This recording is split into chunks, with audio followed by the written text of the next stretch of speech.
Yo, what up? How's it going? Welcome back. In today's video, we'll be responding to the current drama between K3Soju and Mortdog. Normally, I wouldn't make like a drama type video, but they are discussing the state of TFT, and so that is something that is very pertinent to me and to my audience. So that's why we're going to cover it today. So with that out of the way, let's just get into it. Okay, so as you can see on my screen, I have the state of TFT, the TFT manifesto pulled up by Soju. So we'll be reading through all of this. Not sure how long this video will be.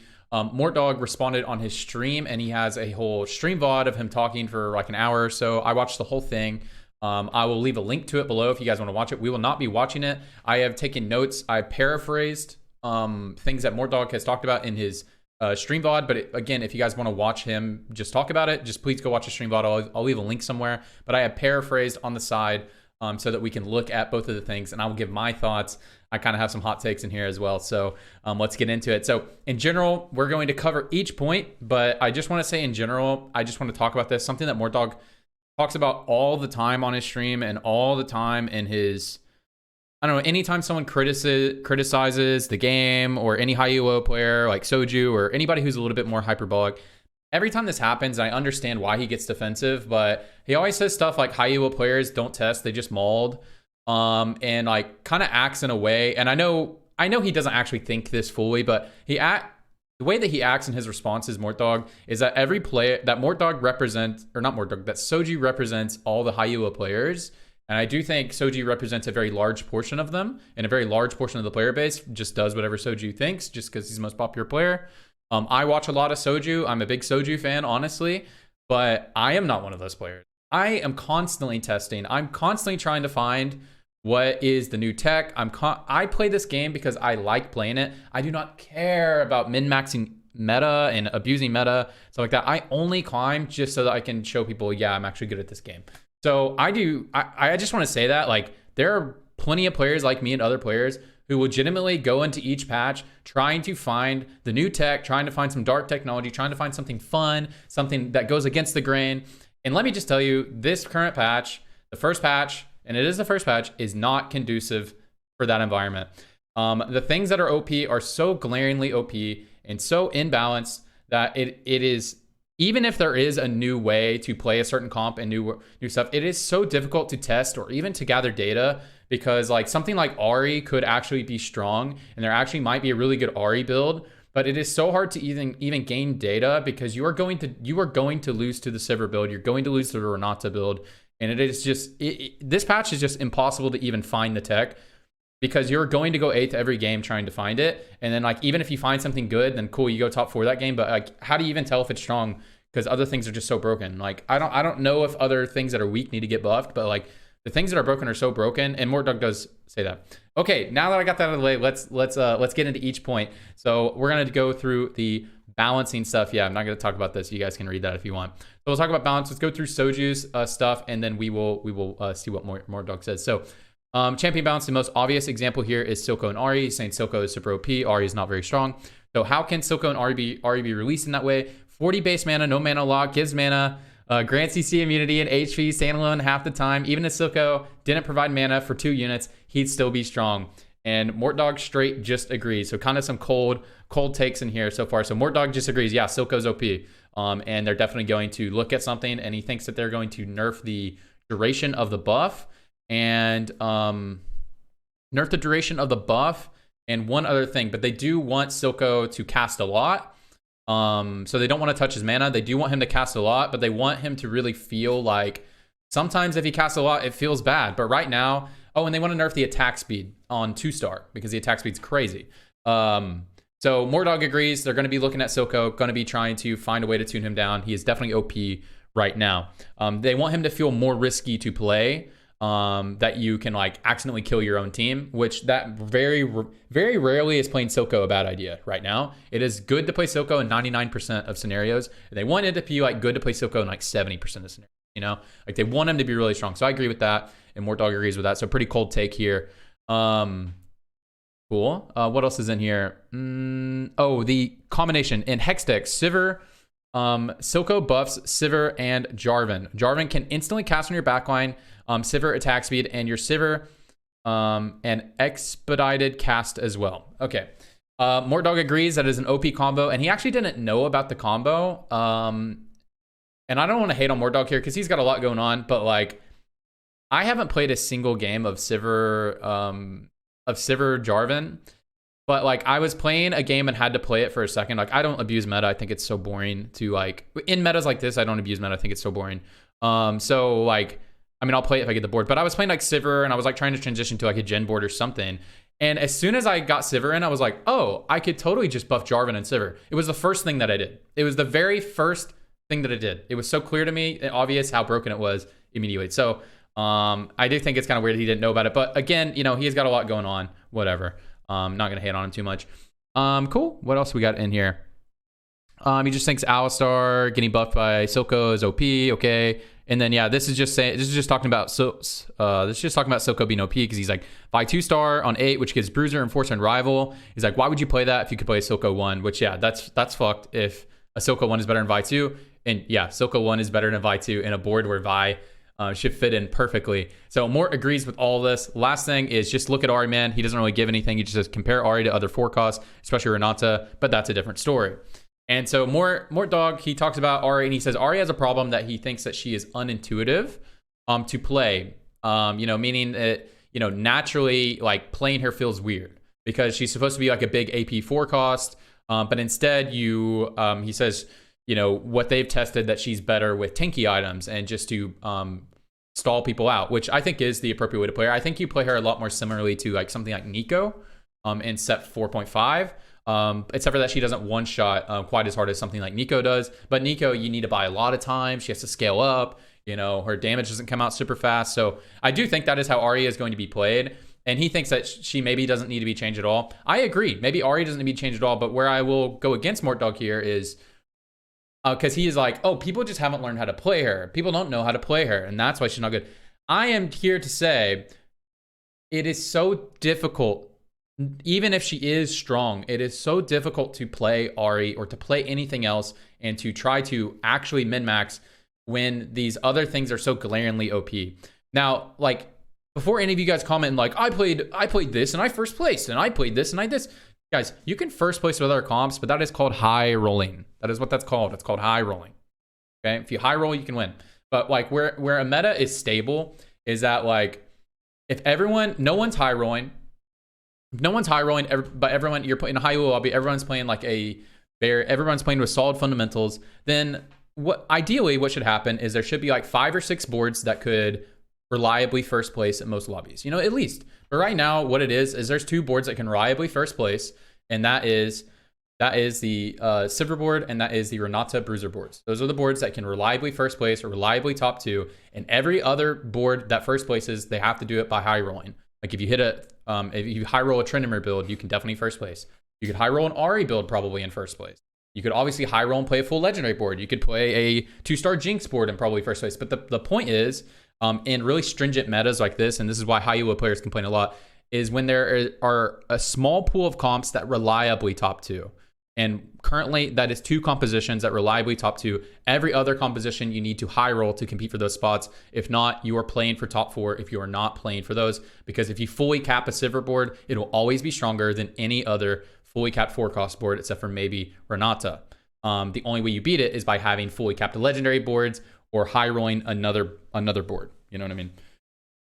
Okay, cool. So pretty cold takes in here. Mortdog agrees with most of this stuff, but you know, I disagree. I just disagree with him that like there aren't players trying to test stuff, and I disagree with him that like, you know, I just think it's not. I just think this current environment of game balance is not conducive for testing. But again, guys, we are 5 days into a set. I totally agree. If this stuff could get fixed in the first 2 weeks, I never expect anything good the first week of a set. So, but champion design. Now we get into champion design. Champion design is something that can ruin an entire set. Set 5 was completely ruined by set design, by shadow items in the first set. And then when we got to 0.5, designs were pretty tough for the reasons that Soju's going to lay out here. So let's talk about champ design. So what does Soju say here? In set 5 regionals, it is not an understatement to say that more than half of the lobby was playing the same opener every game. Sentinel Skirmisher. If you guys don't remember, yeah, that was the tech. You just play Sentinel Skirmisher, vertical, very, very, very similar to the current Hex Tech Sivir build. extremely similar. Was a 2 cost with Sentinel, Skirmisher, Legionnaire, which had the exact same traits as Olaf being a Skirmisher, Sentinel, Skirmisher. If you just played these 2 units, you had multiple outs mid-game, true, and can keep these on your final board, which is exactly what's going on right now. Rek'Sai and Sedge are both 2 costs with 3 traits. They share Brawler, and what makes it worse is that Vi shares Brawler and Enforcer with Sedge. So point is here, why would you ever try to play around bodyguards when you could play around bruisers? You know what I mean? And so like the most standard front lines in the game are always going to be a HP stacking and an armor-based augment, almost in every single set. You know, be like bodyguards and bruisers or vanguards and brawlers. You know what I mean? So that's always a standard thing. And so they need to be like similar in power for the game to feel balanced, because everyone's going to get different openers. Every comp utilizes front lines a little bit differently. And so all the comps that right now utilize bruiser-based front lines, bruiser-based front lines, he wrote brawler here. Bruiser-based front lines have a huge advantage on the game because they're so much easier to play around early and mid-game. As Soju said, you have way more outs. And then the late-game boards are the strongest boards right now as well. So the late-game, the Hex deck and the Renata board are the strongest late-game boards, and those boards also utilize bruisers in the early game and can utilize them in the late game as well. So it makes the game way too, you're playing the game on easy mode if you're playing bruisers versus playing vanguards, or not vanguards, bodyguards, whatever. Cool. So Mortdog agrees at this point. He says that he agrees, and basically he just goes on to say like it's illegal that you can get this, like it's just messed up that brawlers are better than whatever. That's basically what he goes on to. In Mortdog, another cold take here. Once we get the augment balance, that's when we're gonna get some more hot takes in here. So just a heads up, guys. Okay, so Mortdog agrees. He agrees that the 3 trait, 2 costs are not healthy for the game. So it is not healthy for the game that bruisers are always better, and you're playing the game on easy mode. So he flat out agrees. But he doesn't agree, or he doesn't agree that they shouldn't exist. So basically here, Soju says like that shouldn't exist. This should not exist in the game. It's bad. Mortdog doesn't necessarily agree with that. He says that perhaps they just need to make more of them. So there's more combinations that are strong. So if they made, and he talks about this, if they made Blitzcrank have a 3rd synergy, maybe Clockwork, if you had Clockwork or something like that, then that would make that tree equally as powerful. But the problem is you'd be playing Blitzcrank every game. And everybody knows when Blitzcrank is played every game, it is very frustrating, especially for casual players. I mean, last set, Blitzcrank was played every game for the second half of the set, and that was pretty unfun for me. And I can't imagine being a casual player getting hooked every game and just like, man, that must be frustrating. So they don't want to do that. So the solution is either to make more of them, or to just make the units that have those traits really bad. And the problem right now is that Sejuani is the biggest example. Sejuani and Rek'Sai are both very strong units, and the late game boards support bruisers. The best late game boards also support bruisers. So the problem right now is the units and the trait overall for the compositions that are strong in the meta is too overpowered. So the solutions are to either make more of these traits or to nerf. They think that they're going to nerf the units hard. But they might have to get creative. And again, I don't really have solutions. I think those are fine solutions. So my opinion is, I agree. I think the current state of the game is fucked. Like, you should be playing bruisers. If you're not playing bruisers, you're playing the game on hard mode. Like, that is just facts. In the early game and mid game, you just have way more outs. You really have to high roll the other tree of bodyguards or innovators or something like that. I mean, innovators are good as well. Sorry. But you really, if you want to play around bodyguards, you really have to high roll that tree, like hit an early Blitz 2 or something like that. Or hit an early Leona 2. Like, you are really playing the game on hard mode if you try to go on that tree rather than just playing bruisers. And then innovators are pretty decent in the meta, so you can just play innovators as well.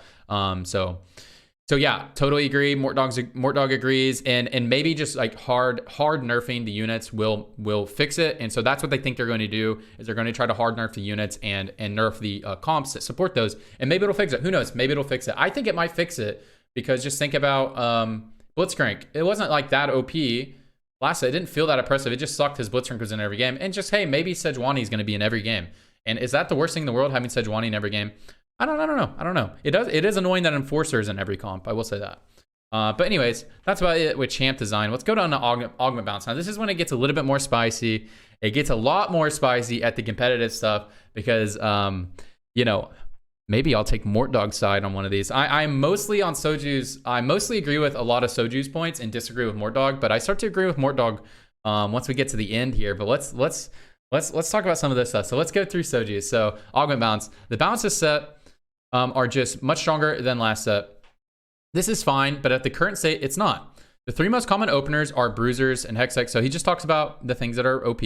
Now, take for example, on stage 3, you fight someone with an upgraded board with 2 combat augments, 6.5 enhance, that synergize with each other. So he's talking about 2 combat augments that work really well together. An example would be Makeshift and Electro Charge. I think Electro is way stronger as tier 1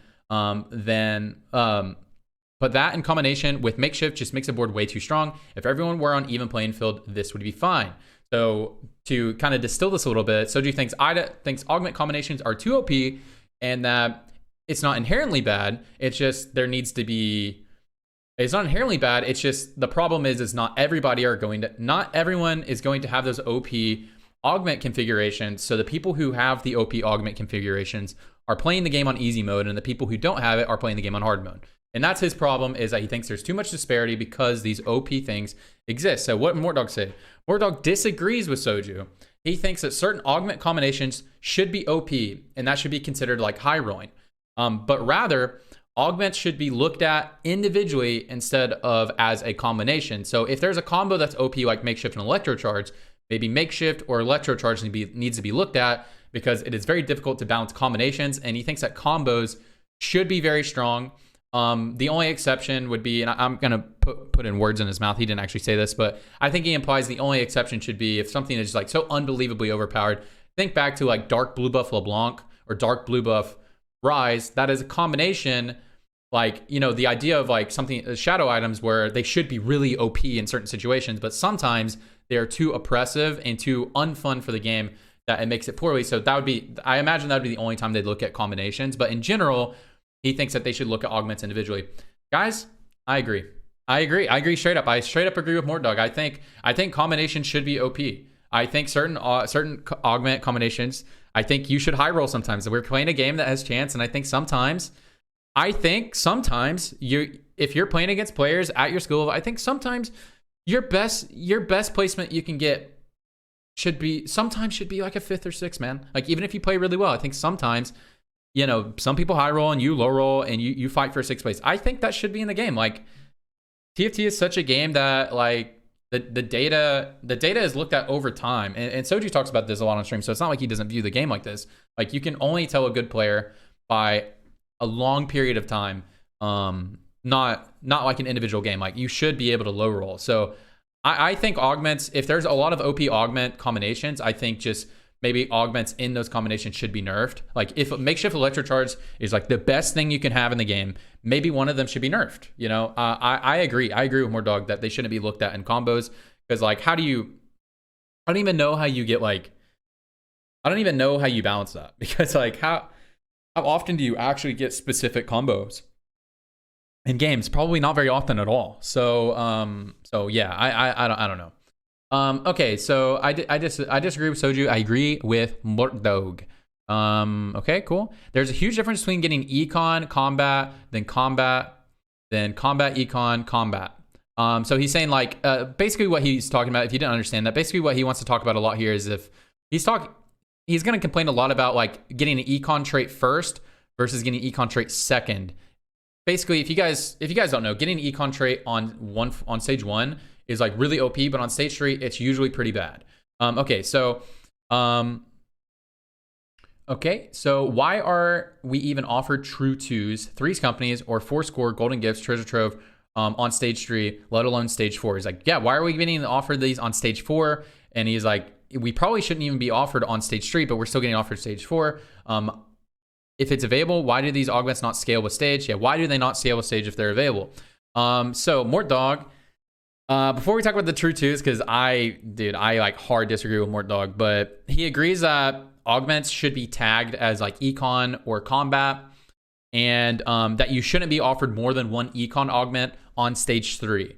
So they are going to look into like tagging more of the augments based off of whether they're econ or combat, and maybe make some rules to make the disparity not as high. So like a rule that they would maybe put in place is they would have all of these things tagged as econ augments and other ones tagged as combat augments. And on stage 3, you would only be able to be offered one out of 3 would be econ augments. And I guess that would apply to stage 4. But he also said a lot of the econ augments should not be offered on stage 4 and should have went through, but it didn't. And they're going to fix it on the mid set, or fix it on the B patch, which I'm cool with that. That's all good with me. So I like Mortdog's solution actually, that make it to where only one eco augment can be offered on stage 3, because there are some situations where taking an econ augment on stage 3 can be good, but 90% of the time it is bad to take an econ augment there. And I don't know why you would ever take an econ augment late game. And also he said, Mortdog talked about he didn't think Treasure Trove would be an econ augment.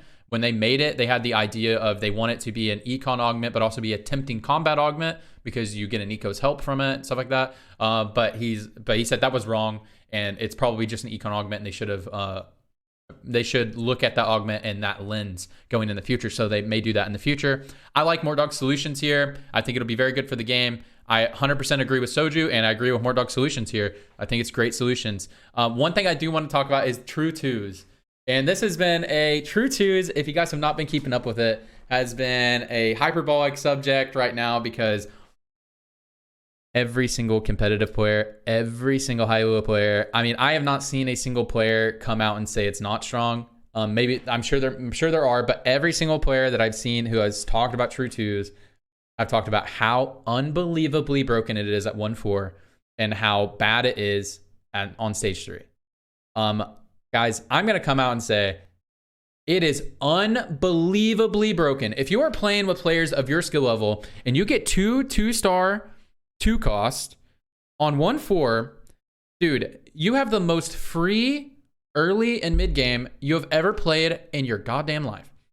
Okay, if you get 2-star 2 cost, even if they don't synergize together at all, if you play those on stage 2, early part of stage 2, you are guaranteed to streak. I like, someone would have to be so unbelievably high roll to beat you in a round if you pre-leveled and you played those 2-star 2 cost. Like, guys, just imagine having 1 2-star 2 cost. It is so strong. Now, when you go into the later parts of stage 2 or you get into stage 3, that unit is like, if you can't play one of those units anymore once you get to stage 3, like stage 3, you might not want to play a random 2-star 2 cost anymore. It is still 5 gold. So just imagine if you didn't even use the 2-star 2 cost and you sold it, it would be 10 gold. It is 10 gold. So even if you didn't use the combat power, it is 10 gold. Isn't Windfall 15 gold? And I know there's difference, like you'll hit different eco intervals at 15 and 10. And maybe they buffed Windfall. They change it all the time because it constantly gets changed. But dude, just 10 gold is like really strong. That augment is so unbelievably broken, and I do not care what data he shows me. I do not care. It is so broken. And I think it is the dumbest thing that Mortdog does is he shows the most silliest stats to show that it is not strong. But it is not broken. But I agree he doesn't have access to better data. But he shows, like, you can go look up this data. But if you go look up True 2s, and even a Master Plus, it has a 50% top 4 rate overall.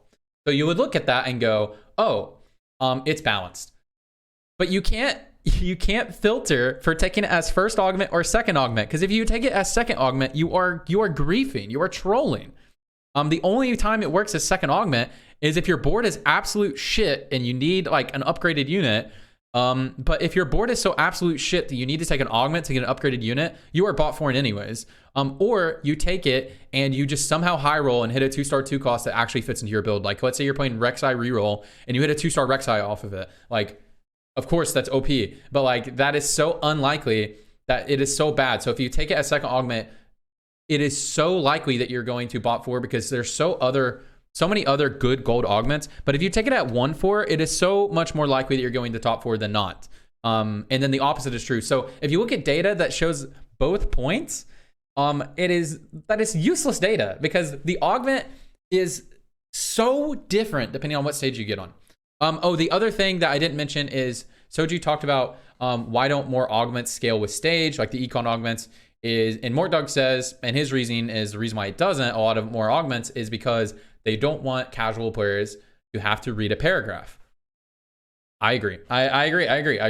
I think games can get way too overcomplicated. I think League suffers on that problem a lot. I mean, I don't even know what half of the new. I still play League off stream like for fun, and I still like there's still so many things on champions that on some of the new champions that I don't even know because I am not gonna take the time to read all that shit.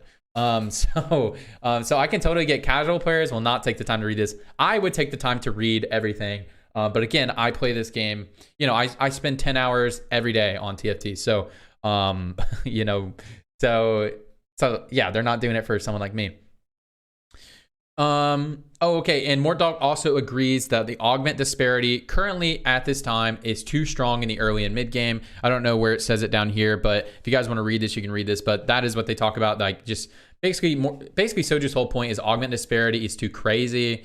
With how imbalanced some of the boards are and stuff like that. And Mortdog just straight up agrees. He just says, yeah, we're going to be looking at a lot of stuff. We're going to be looking at a lot of the traits and a lot of the stuff. And the game is just balanced because the game is just imbalanced because look, guys, we are 5 days into the set. So the game is going to be imbalanced.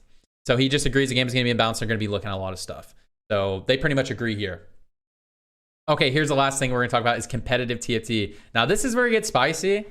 And this is where I actually Mortdog gets pretty spicy in here and kind of calling out Soju as a person, but in like a I don't know, in a productive way, not in like a calling him out. You guys can watch it if you want. But I kind of agree a lot with Mortdog. So let's go through Soju's thing here and let him talk. So I don't even know where to start with competitive TFT. He says, in set 2, the only tournament Riot hosted, they invited players who didn't play the game. Mortdog says, I don't know why that's relevant now. I agree. I don't know why that's relevant now, but I do agree with Soju that he's just kind of like laying the groundwork for TFT esports kind of being a joke.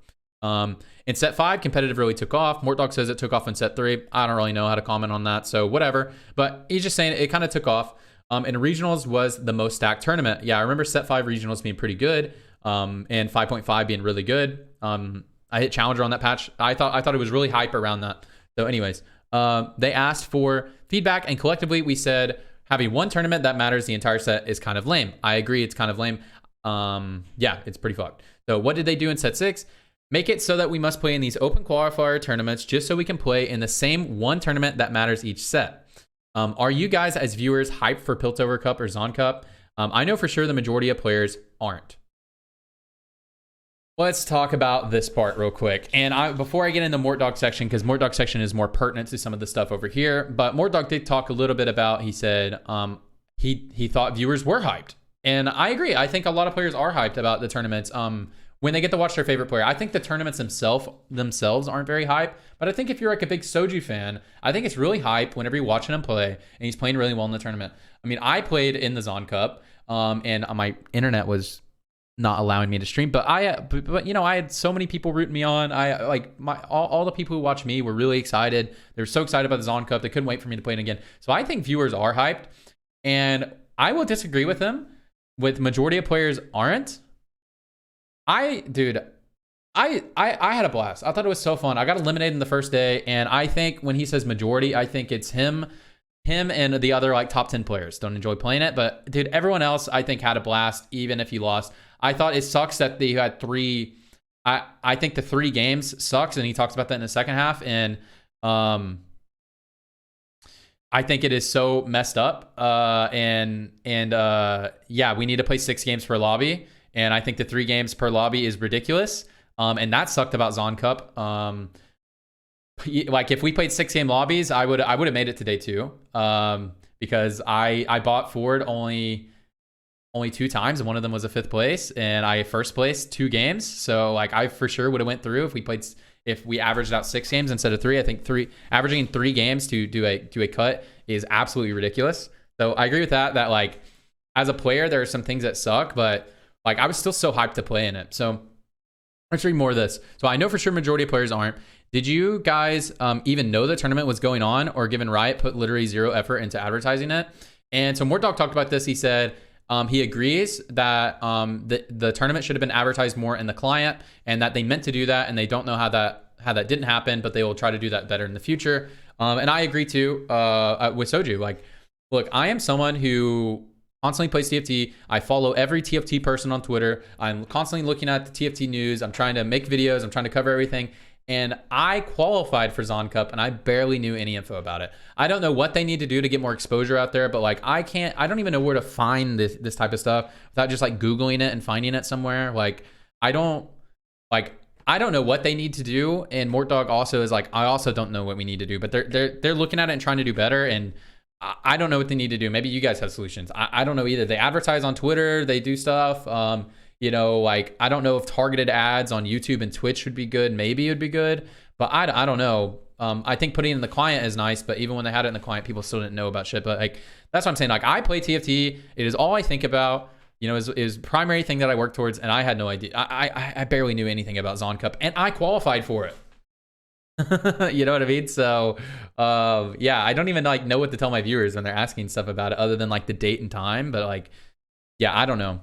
Anyways, your EV is around $6 an hour. Assuming you don't get a buy and participate in the open qualifier, you're playing for sub $1 an hour. For a tournament that has no decisive winner, no prize pool, you must play in this garbage, repping their overlay, alerts off, and music off, and regionals. So they even acknowledge our feedback. This is not without mentioning the format issues. And he talks more about format issues. And Ramkev didn't vote for it, and he didn't make it through because they used 3 game sample instead of 6 game sample, which is hilarious. I remember when this happened. I would have also made it through, but Ramkev was more egregious. He didn't even bot for a single time, and he didn't make it through, which is hilarious, like in a bad way. But all right, let's talk about the money thing. This is where I firmly disagree with Soju, and I agree with Mortdog. And so, look, I understand someone like Soju. If, like, for example, if he wasn't able to stream his POV, right, and he had to just play in the tournament, he would be burning money unless he like first placed the tournament. I 100% acknowledge Soju's position that yeah, he's losing money playing in the tournament. But dude, is that why you should be playing in a tournament? Like, I don't think playing a video game, all right, let me just speak to the audience here. If you want to play a game professionally, I don't think your motivation should ever be to make money playing the game. Like, I don't think that should be ever. Like, even if you wanted to play the most stable economic esport there is, which is League of Legends, because you get paid salary. It's like the only esport I can think of that reliably has very good salaries. I mean, I'm sure there's other ones like, I don't know, Overwatch at some point, but Overwatch is dead, but whatever. But anyways, you guys get the point. Even in the most stable esports, League of Legends, you know how many players in North America play League of Legends professionally and make all their money purely off of competition? 100. Maybe there's like a couple more, maybe there's extra subs, but 100 on average, because there are 50 LCS players and 50 Academy players. Do you know how many people make money off of League of Legends? That is also a player that like makes money primarily off of playing the game and stuff, but they don't make their money from competition. I don't know what that number is, but it has to be like 10,000 or something. Like, it has to be several thousand people make a very reasonable income off of just playing League of Legends.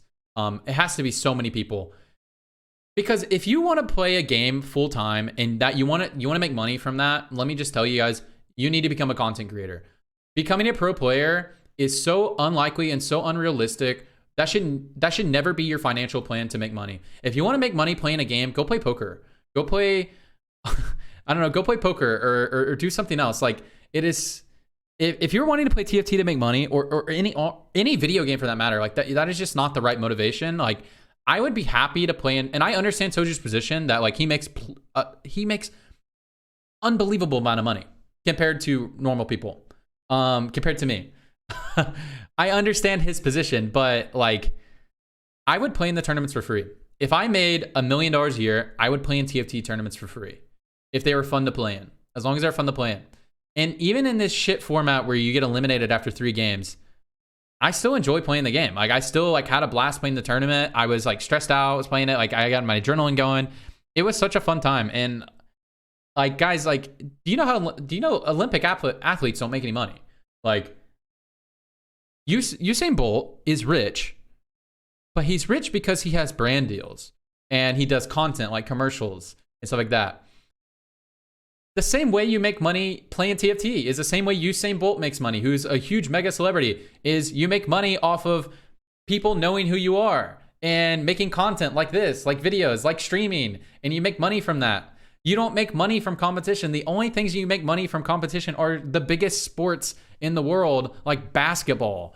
And that you like that, like it's like reasonable to like that's your game plan is like basketball or like football or soccer or whatever, you know. Sorry I said football, or sorry I said football and soccer for you European guys. Yeah, so I firmly agree with Mortdog. If your motivation to play in these tournaments are money, then like I don't know. Like I'd play for free, and I think so many other players would play for free, as long as they get the stream and get the extra exposure and stuff like that.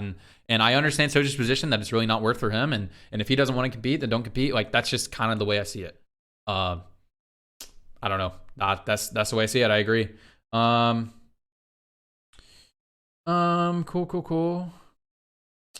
I want to know if I have any closing thoughts. I feel like I had some closing thoughts about the competitive thing. Because I think if you want to play competitively, if you want to play TFT full time and you want that to be your income, you should be a content creator. And I don't think that's a bad thing. If you want to be a professional pole vaulter, then you should practice pole vaulting, and if you want to do it full time, then you should work on doing some Nike commercials or something. I don't know. Other than that, then you probably need to get a regular job. That's just life. That's just the world. And the one thing I want to say is Mortdog talked about is they offer a 20K prize pool, and they had to do that monthly for like 5 different regions. And so he just flat out said, we will never, ever offer a prize pool that would be something that someone like Soju or someone in Soju's position would be acceptable to them. We will never, because that would be the quickest way to run out of money. Because they already offer a lot of money if you think about the whole ecosystem, and they never had it in their mind, and the goal of competitive TFT will never be to have a big prize pool like Dota or something like that. That is never the goal, and they're never doing that, and I'm pretty sure Dota is crowdfunded. They said the only way they would ever raise the prize pool is if it was crowdfunded or competitor funded, meaning when you compete, you sign up with like $10, like a Smash tournament or something like that, or you, or it's crowdfunded like something like Dota, like people donate money and it raises the prize pool so that the tournaments are a little bit more hype. So guys, in closing, I mostly agree with Soju. I feel like I agree with Soju on like 70 to 90% of the points, especially about balance. I agree a lot more with Soju, and even Mortdog agrees with Soju in a lot of points though. But in terms of like augment combinations, I agree with Mortdog, and the competitive aspects, I agree a lot more with Mortdog on the competitive stuff. I don't think financial. I don't think financial incentive should be a primary motivation for playing in TFT tournaments. If you want to be a professional TFT player and you want to play this game full time and not have a job, then you should become a content creator.